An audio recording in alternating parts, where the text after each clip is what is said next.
Today, I have 10 tips for when you are emailing casting directors because let's face it, emailing casting directors can be kind of scary sometimes. We always know what we're not supposed to do. We're not supposed to take up their time. We're not supposed to annoy them.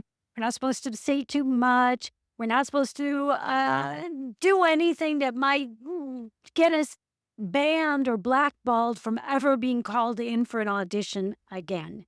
But nobody really says what you are supposed to do. So today I am going to change that. We're going to get into 10 tips, and I've even got 5 bonus tips. So actually 15 tips because I like to deliver 15 tips for you as actors what to write in those email submissions to casting directors. So if you're ready, let's get into it. My very first tip is to stop being so afraid. You are perfect just the way you are, and there is room for you in this industry just the way you are. So don't be afraid to show that. As a matter of fact, you are doing the casting directors a favor by showing them who you are, because then they're getting a clear idea of how to cast you. If not for this production that they're currently working on, then maybe for one in the future. So the more you are honest about who you really are, the better they will understand how to use you. The way you can think of it is you just want to show them your vibe. There are 3 different ways that we lead as human beings and, of course, as actors. Some people lead from their head. These are the people who you immediately meet them. You're like, oh, smart, intellectual, nerdy, whatever it is, that kind of a thing. There are people that lead with their body. These are people who you think, oh, sexy, animal magnetism, brute force, those kind of adjectives, right? For those kind of people. And there are people who lead with their heart, with their soul. And these are people who immediately conjure up words of old soul, on a higher level, spiritual, um, gratitude, grace, all of those kinds of words. And of course, there is no cut and dried. We are all living on the spectrum. This is why it is so important to know what your brand is as an actor. And I had a video on that just a couple weeks ago. I will link to it here. But just to clarify in a really succinct way, you want to know with 3 adjectives what you want people to be saying about you as an actor when you're not in the room. So think about that. Moving on to tip number 2. The subject line. It's the very first thing they read, and it's the thing that determines whether your email is going to get opened or not. So you definitely do not want to clickbait the casting director. So don't say anything just to say it because you think this is what's going to get them to open it.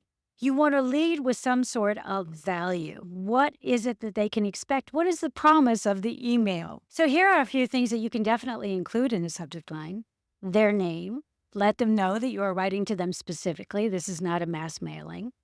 If you have a friend referral or a colleague referral, let them know so-and-so said I should email you. If you've met them somewhere, if you took a class from them, a workshop from them, met them at a networking event, a festival, whatever it may happen to be, put the name of whatever that event so that they know maybe you were wearing like a yellow sweater or whatever it may happen to be. I was the actress with the yellow sweater. I was the actress who we had a conversation about our border collies. Whatever it may happen to be, something to jog their memory and get them to open that email. You may not know them personally. You may have never met them, but you still want to share something with them. So maybe you're sharing that you've got an air date coming up. Maybe you're sharing that you just got cast in something, that you have a new agent, new headshots, a new show reel scene.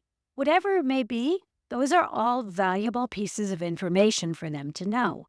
So if you're going to be including information about a show reel scene or an air date or role you've played, whatever it is, something along those lines, you're going to also want to include a very succinct couple of words about your castability in that. So that if they happen to be looking for a fierce, fallible woman, that's one of mine, then they'll say, oh, okay, great. Let me just see if she's right for this thing that I'm casting right now. And they may be more apt to click on your emails. It's true, casting directors don't have a lot of time, so we need to be smart about the words that we use, but we don't need to be afraid. And on the subject lines, there's a great tool. I want to give you this as a tip. It's called subjectline.com. It's totally free to use. But you can throw in your subject line and it will offer you suggestions for making it better, more exciting, more clickable without being too click. Tip number 3, the greeting. So do not, unless you want to be some Elizabethan etiquette person, do not start your letter with Dear Sir, Dear Ma'am, Dear Casting Director. Definitely not any of those because they're not personal. But they're also very formal, and you're immediately putting up a wall between you and that person. Yes, we can be respectful, but we don't have to be obsequious. We don't have to be little. We don't have to put ourselves down to look up at them. So, another thing that I always say with greetings is try and use the greeting to tell something about yourself. For instance, I am an American actor living and working in Germany. So I generally start my greetings with, hey, name, blah, blah, blah, blah, blah. And while hey might not be that unusual in America or in Canada, it's definitely unusual in Europe. And it tells the casting director a little bit about me without actually having to say it. It's a little bit different. It stands out a little bit.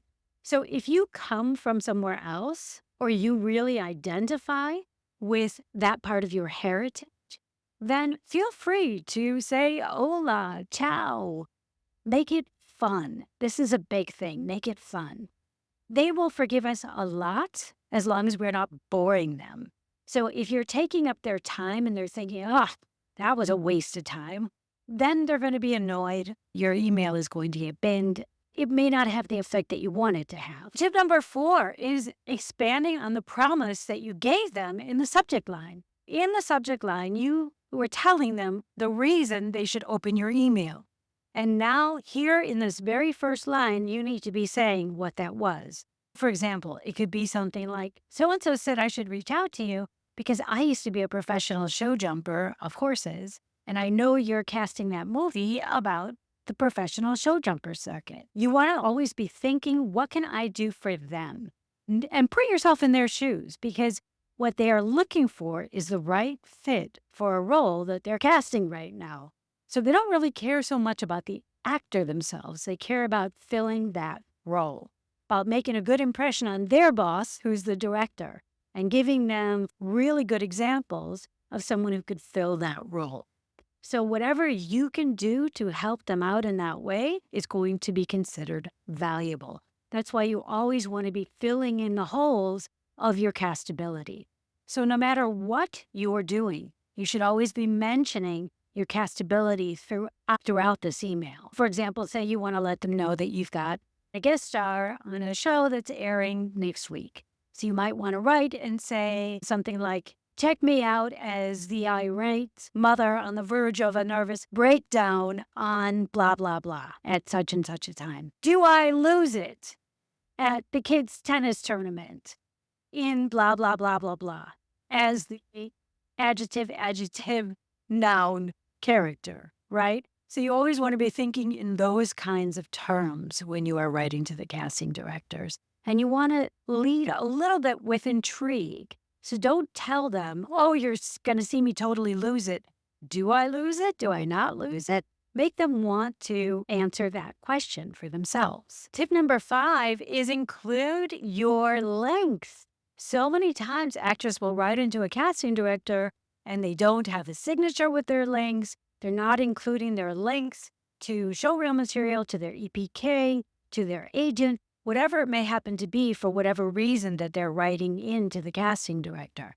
So always make sure that your link is visible right up above the fold, I always like to say. So like as soon as they open your email, that it's one of the first things they see is that blue underlined my materials, new showreel scene, special skill, whatever it may happen to be, so that they can just go, oh, that's what I needed. Let me go check it out. Boom, they're gone. Because again, they don't have a lot of time. It doesn't mean you can't show your personality, but you want to be making things easy. And that's really the gist of it when it comes to not wasting casting directors' time. Make it easy for them to get to what they need quickly. You also definitely want to have a clear call to action. So know what you want when you're writing this email to the casting director and let them know. Do you want them to go check out your new showreel scene?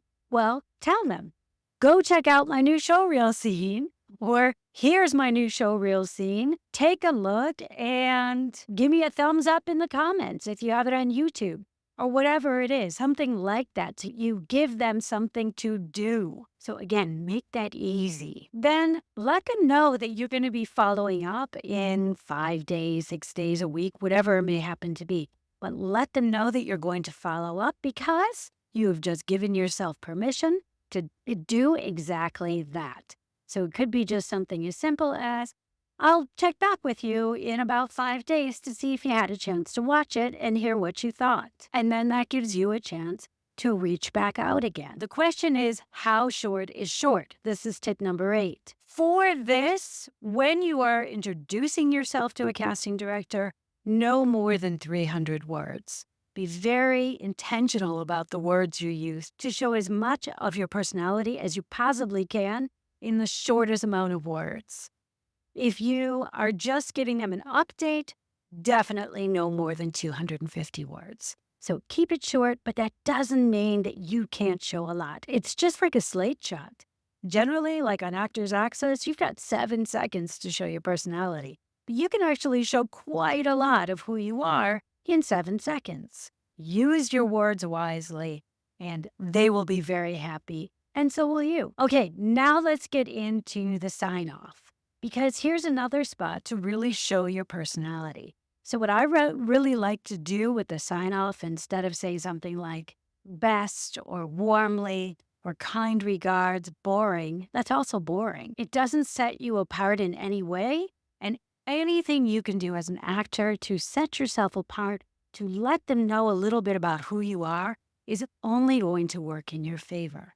So for me, I always tell my clients really bonus points if you can tie it back to something. So since we mentioned that show jumper earlier, you could say something, so what if it's a little bit corny? It's fun. You could say something like jumping for joy, or see you in the winner's circle, or still in the saddle. You get my drift, right? So it's a bunch of little sort of corny things that relate back to that. Now again, if that doesn't feel right for you, then don't use that. But the point of this is that you're thinking creatively about how you're signing off, and you're not just using a rote salutation to sign off with. That's boring. Number 10, the PS. Did you know that after the salutation and the first sentence, the PS is the most read section of the email? Like 70% of people will read that before they read the actual meat of the email. So don't waste this opportunity. It's a great place to show a little bit more personality, to give them some more value. So again, let's take the example of the show jumper. Someone who says, the subject line was show jumper so-and-so referred me. And then in the top sentence, you'll say something like, hey, our mutual friend so-and-so said I should definitely get in touch with you because you're casting the movie The Winner's Circle, and I used to jump horses professionally. Now you've told them what it is. Your second line will definitely have a link to your materials, your show reel, all of that. Here in the PS, you could say, by the way, if you want to see me in action, here I am about to jump the highest hurdle of my career. Something like that. Do I knock off a bar? You want to leave them thinking something. That wasn't said very well, but I haven't had time to formulate this, right? It's just kind of on the fly. So that's the idea of it, where you want to leave them with a question. You might even have a GIF or a picture of you about to jump over a high obstacle, but right before you're approaching it, you say, do I knock the bar down? Do I not? Whatever it is, but you're showing them, regardless, that you are a very capable rider or whatever it is that you may happen to do. Don't waste this by not showing them who you are or what's great about you or why they should be clicking on the different links that you've got. Use it. It's there. So here are 5 bonus tips.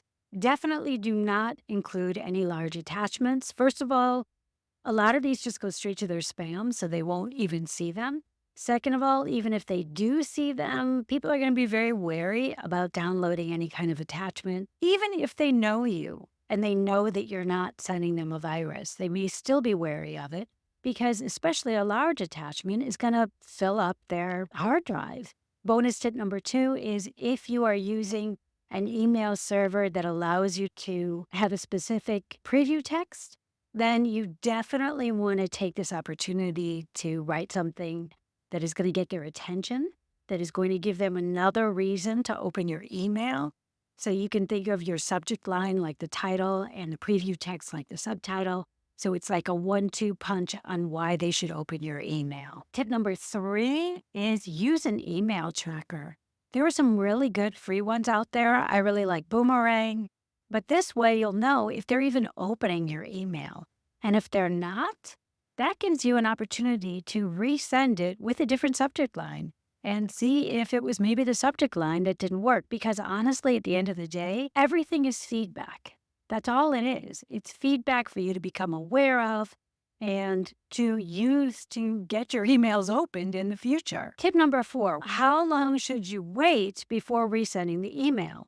You should wait about a week. Sometimes it takes them a while to go through their email. So wait about a week. And if they haven't opened your email at that point, then just resend it with a different subject line. And lastly, bonus tip number 5 is make sure that they actually even want to receive an email. Because a lot of times casting directors will say that they don't accept emails and they just want you to submit via some sort of a form on their website or to a very specific email. So follow those directions because I interview a lot of casting directors on this podcast, and that's one of their pet peeves. So you don't want to intentionally annoy them. The good thing is that once you kind of nail this format, you can just use it again and again and tweak it for whatever your reason is for sending an update. And there you have it, my bold ones. 15 tips on how to write casting director emails. Short, sweet, and to the point. So let me know in the comments which one of these tips was your favorite, and make sure to hit like and subscribe and share this with an active friend because I know that emails can be really tough sometimes. So let's make it a little bit easier. Until next time, you stay your bold and beautiful self. Bye-bye.